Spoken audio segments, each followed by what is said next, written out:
In the ancient days, when the earth was young and humanity had multiplied across the land, wickedness began to fill the hearts of men. Violence and corruption spread like a plague, and God looked down upon his creation with great sorrow. But among all the people of the earth, there was one man who found favor in the eyes of the Lord, Noah, a righteous man who walked faithfully with God in a generation that had turned away from him. God spoke to Noah, saying, "The end of all flesh has come before me, for the earth is filled with violence.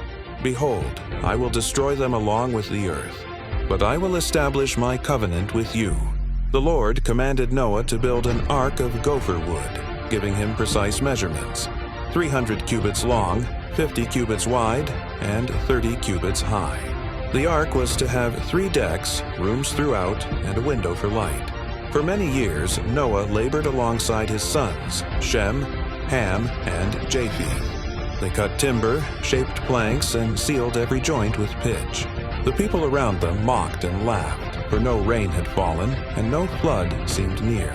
Yet Noah continued his work in faithful obedience, trusting in God's word even when others doubted. When the ark was finally complete, God commanded Noah to gather 2 of every kind of unclean animal, and 7 pairs of every clean animal and bird. Can you imagine the procession? Majestic elephants walked alongside tiny mice. Roaring lions padded next to gentle lambs. Colorful birds filled the air while serpents slithered across the ground. Every creature that breathed came to Noah, as if called by an invisible voice. Noah's family worked tirelessly, storing grain, fruits, and vegetables, enough food to sustain every living thing for the journey ahead. His wife, devoted and faithful, helped prepare their floating home.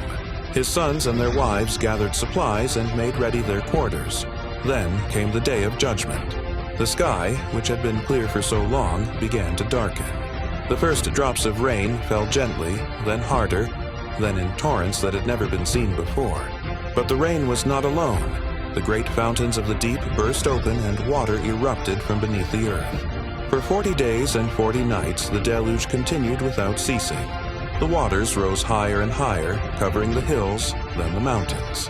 Every living thing that breathed air perished, except for those safe within the ark.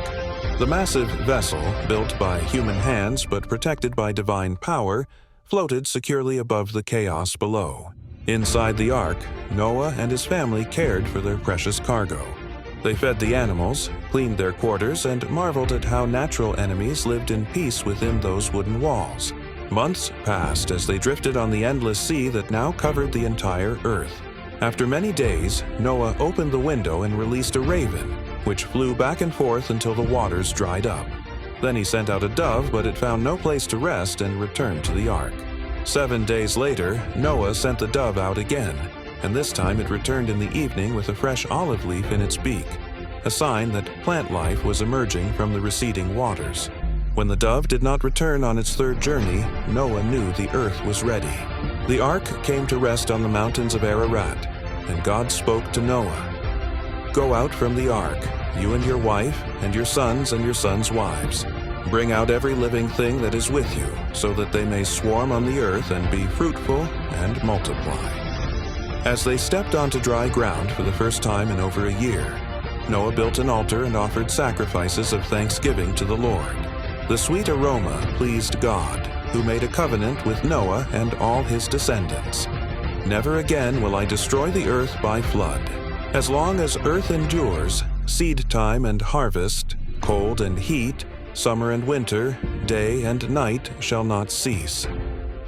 As a sign of this eternal promise, God set his rainbow in the clouds, a beautiful arc of colors that would remind every generation of his mercy and faithfulness. This covenant stands forever, a testament to God's love for his creation and his desire to preserve life on earth.